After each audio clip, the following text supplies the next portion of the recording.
Et le MS Management et Protection des données à caractère personnel avec vous, Henri Leben. Vous êtes avocat à la Cour, partenaire de la société virtuelle DPO et vous êtes intervenant au sein de ce MS Management et Protection des données à caractère personnel. Alors, on va entrer dans le vif du sujet. C'est quoi le contenu de ce master spécialisé?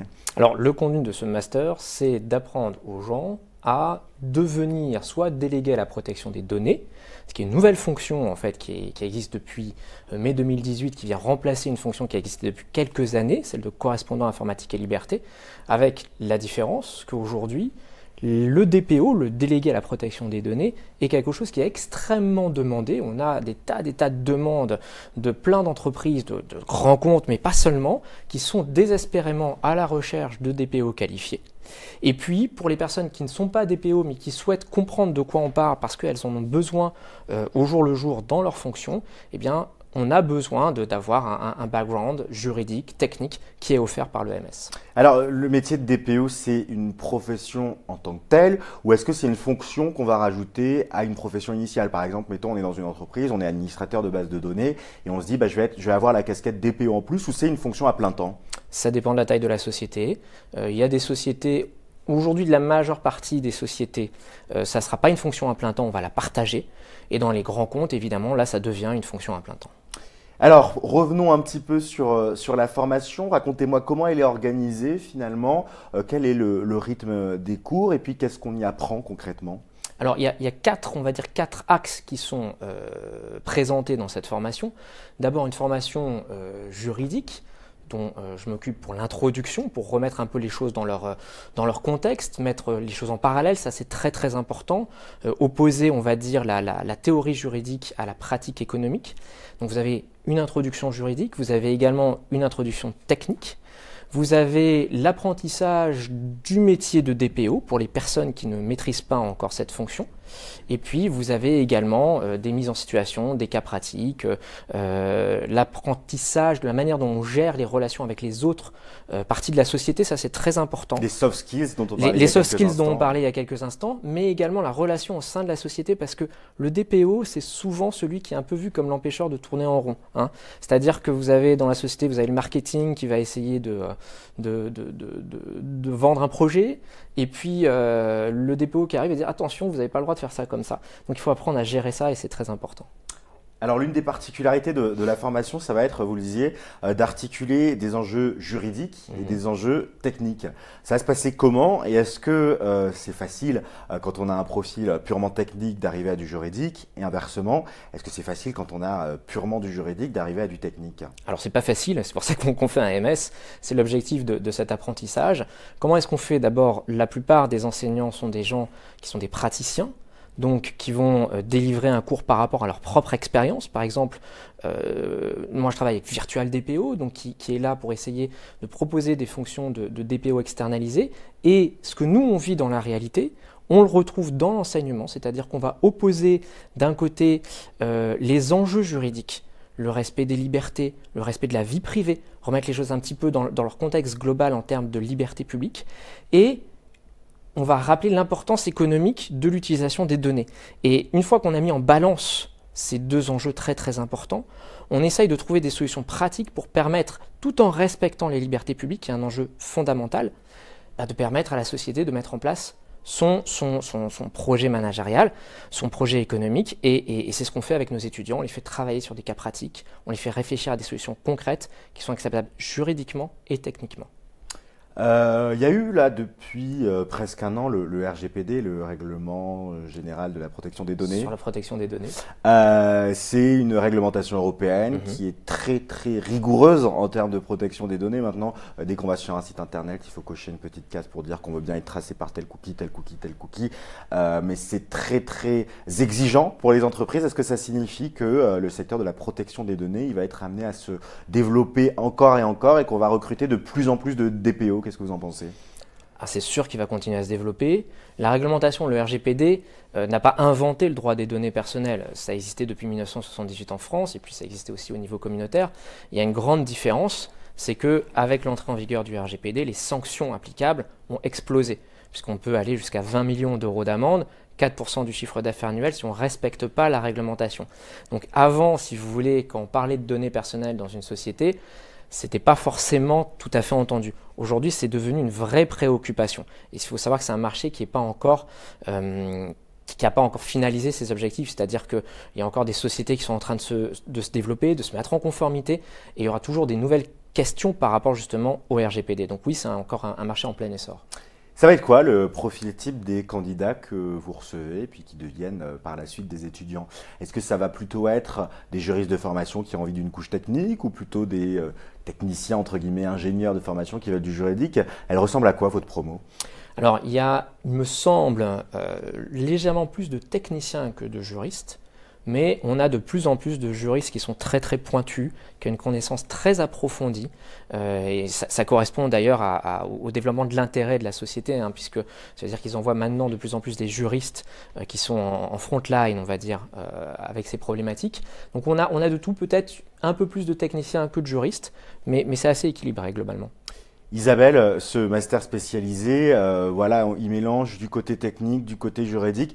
Pourquoi finalement un candidat viendrait en école d'ingénieur pour acquérir des compétences purement juridiques? Alors, il se trouve que l'école a été pionnière sur cette question d'informatique et liberté, puisque ça fait 12 ans que ce master spécialisé existe. Donc, on s'est appuyé sur les compétences de l'ISEP voilà, en informatique pour nous aider à monter ce programme. Mais il se trouve que nous avons voilà, des experts juridiques qui sont venus nous épauler dans le montage de ce master et dans son développement. Donc, on a vraiment maintenant, voilà, on est la formation la plus ancienne qui vient d'être inscrite au RNCP, ce qui est une vraie reconnaissance. Voilà, sous le titre de DPO, et donc on a une vraie légitimité sur ce sujet et une ancienneté qui nous donne toute notre légitimité sur ces sujets. Alors si vous êtes des experts de protection des données, j'imagine que quand les candidats rentrent leurs informations personnelles pour candidater, elles sont bien protégées, elles sont en sécurité. On y fait attention. Vous avez beaucoup de DPO en interne qui surveillent tout ça. Je me retourne vers vous, Henri Leben. Qu'est-ce qui va faire la particularité de votre formation par rapport à les quelques autres, alors j'allais dire multitude, mais je ne sais pas s'il y en a beaucoup, mais les autres formations qui peuvent exister dans ce domaine, qui peuvent être portées par des écoles de droit ou par d'autres écoles d'ingénieurs? Qu'est-ce qui fait, vous, votre particularité? Alors, notre particularité d'abord, ça va être l'ancienneté, comme le disait Isabelle. 12 ans d'expérience dans ce domaine, ça compte. Ça, c'est une première chose. Deuxièmement, il y a la volonté vraiment de travailler à la fois sur le pratique, donc que les gens qui font cette formation ressortent en sachant comment faire très concrètement. Ça, c'est la première chose.